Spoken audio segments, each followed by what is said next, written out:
on the radio about the style. Kevin Harvick had engine problems. And here we're looking at Jeff Gordon, who ran into Robbie Gordon. He was complaining about some reckless driving. And on lap 29, an early big one. 15 cars involved. Waltrip, the owner of the 00 car with Rudiman, creates the wreck. Among those involved Jeff Gordon, Jimmy Johnson back out on the track, but certainly having an effect on those competing for the Daytona 500 championship. But with Jeff Hammond, Chris Myers in the Hollywood Hotel, the pace of what we've seen so far with 27 lead changes and 14 different leaders and a lot of activity early, taking some drivers out of at least their chance of winning this race. Yeah, Chris, and so far what we're seeing, I think more than anything else, is guys not showing any kind of patience at all. They got fast race cars, but they were so afraid of what they saw, during the 150s on Thursday that I got to go, I got to find me a dance partner. I think everybody's kind of like gotten a frenzy. Now after the big one, everybody seems like they're willing to settle down and realize we do have a long way to go to the end of this 500-mile race. I know you've been listening to the radio chatter. We'll keep an eye on that. It's been tough to follow. And drivers talking to drivers and crew chiefs as well. Remember, next Sunday we'll be out at Phoenix. That's noon Pacific, 3 o'clock Eastern for the second race of this season, post Daytona 500. See who survives this one for the Subway Fresh Fit 500. All right, fans, time for an AT&T Fastest Pit Crew update. We'll take a look to see which teams have been fastest on pit road today, how it compares to how you, the fans, have voted. Yeah, this right here is going to be something we're going to be watching all year long, so you get an opportunity to call in and vote for your favorite team. But at the end of the day, I might have a little something to say about that. All 4 Richard Childress cars have led today, and 3 of the 4 Hendrick cars involved in that wreck. So Dale Earnhardt Jr., the Rick Hendrick lone hope of pulling this one out, at least at this point. Let's rejoin Darrell, Larry, and Mike. This has been an AT&T race break. Thanks, Chris. Matt Kenseth gets the free pass on this caution. He's now back on the lead lap. The mega teams, Hendrick, Childress, Roush, Gibbs, they've all been hurt with these caution flags, but 3 of the 2-car teams are up in that front pack intact. Both the Ganassi cars, Montoya and McMurray, both of the Penske cars, Keselowski and Busch, both of the Stewart-Haas cars, Tony Stewart and Ryan Newman, continue to run unscathed. Aerial coverage brought to you by DirecTV. Don't just watch TV, DirecTV, as we get set to go green at lap 79. Dale Earnhardt Jr. on point.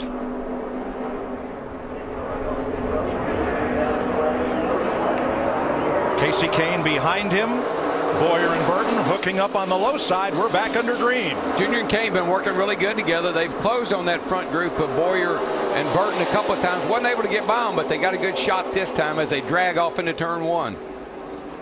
Casey Kane will be Dale Earnhardt Jr.'s teammate in 2012, moving over to Hendrick Motorsports. This is a 1-year stop-off at Red Bull Racing for Casey.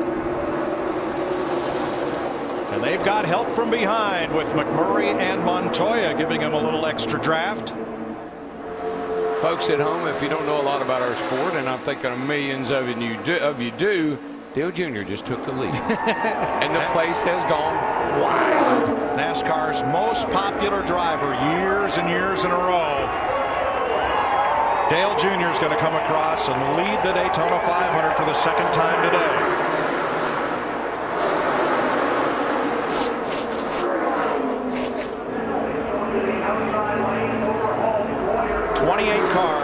Still on the lead lap and still in contention. Junior won the pole, crashed in practice, so he had to go to a backup car, and he started this race 43rd last. He now leads. We for a while there on restrictor plate tracks, Daytona and Talladega, we called him the Pied Piper. Follow me, I'm the Pied Piper, and everyone has or did. It's good to see him back up there leading the race today. I felt comfortable that he could get to the lead eventually. He's got a good race car. We listened to radio transmission from the Ganassi drivers, Montoya and McMurray earlier. It just takes them a little bit to get hooked up in the right way. On the restart there, you see them on the high side fighting for the lead. Now, a couple cars that have been working together at the front of the field, Kurt Busch and Regan Smith, both spent some extra time on pit road under that caution. Matt and Steve can fill us in. Mike, it's been a full day of issues for Busch as he's now pushing the 78 of Smith. Earlier slid through the pits. Then he had a vibration thinking that a possible brake issue that he experienced in practice had come back. And then when they pitted the car, they saw a huge hole in the nose. They repaired half of it, sent him back out, brought Busch back, and then screwed in a piece of aluminum and then covered it with a huge piece of black bear bond tape. You can see that aluminum, Steve. Matt, issues for Regan Smith in that 78 as well. He had to come down pit road again. He had a side flap for a cowl opening that had broken. The team had to tape that down as well. He lost a lot of positions. There's so much turbulence, and these two guys have really figured this transfer out. You're going to lose some time, but you're trying to make it a minimum as you can. But look at the difference in the speeds. That's just from changing from the swapping the positions, front to first to second. When you make that swap, your time for that lap goes up by 1.5 seconds, and that's an eternity at these speeds. But some of these things that are breaking on these race cars, body parts and stuff, that's how much turbulence and how much air is being blown around these race cars at over 200 miles an hour. Coming to the line, Army strong, Ryan Newman. Past winner of the 500 with help from Joey Logano. Newman out front. He is the 16th different leader of this race. What's amazing, go back to Michigan in August. These two guys were nose to nose, fist to fist after the race. Here they're helping each other in the Daytona 500. What do you call it, Darrell? Co-opetition? That's all it is, buddy. Find somebody that'll help you, and you don't care who it is. You have no enemies right now. Everybody's your friend, and you want to keep it that way until the end. All bets are off. 2 to go.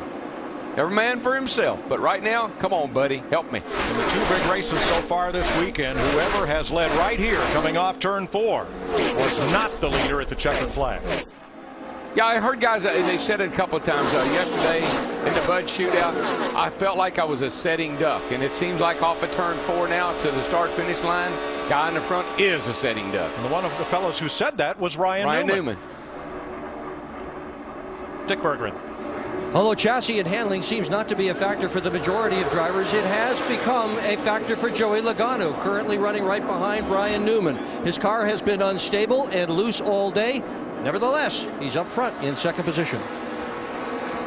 And you have to, you know, it's unstable. It's uncomfortable. Dude, you're running 200 miles an hour. Now, where are Logano's teammates? They're kind of back there a ways. We'll catch up on Denny Hamlin and Kyle Busch when we come back to the great American race on Fox.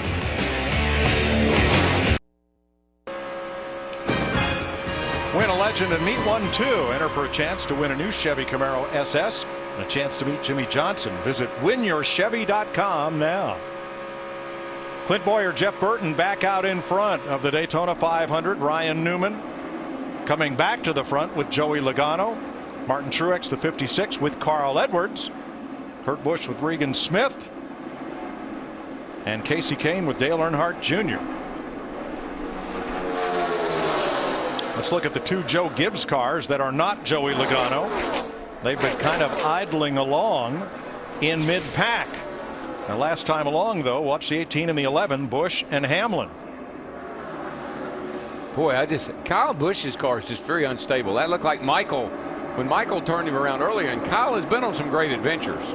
And I know this is in slow motion, but I think as you saw a while ago with our telemetry, it's in the mid 190s at all that's going on there in the middle of the corner. Now they are back at 22nd and 23rd, trying to stay out of the fray, as this race still has 111 laps to run. Krista. Well, don't be alarmed yet. Kyle Busch and Denny Hamlin, they are laying back in an effort to stay out of trouble. And you know, Kyle Busch will be the first to admit he can sometimes be a hothead, but keeping cool is a lesson for him and his car. That's what the team worked on in final practice. When and where to pass the baton and get the most air to the car. I think it's kind of a double whammy. I don't think he likes to be pushed, and he's not a good pusher. And so I think he's really got himself in a dilemma here. We're hearing that the spotter stand is like the trading floor on the New York Stock Exchange with all the deal making going on. The radio chatter is wild. The spotters are trying to be matchmakers while still trying to keep their drivers out of harm's way. There you see Ryan Newman in the 39 car hooked back up with Joey Logano in the 20, trying to get by Kurt Busch and Regan Smith.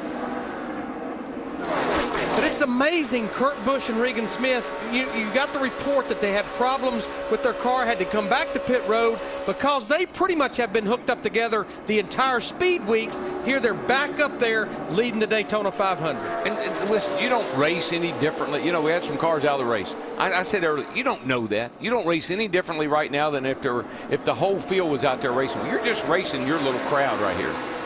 Among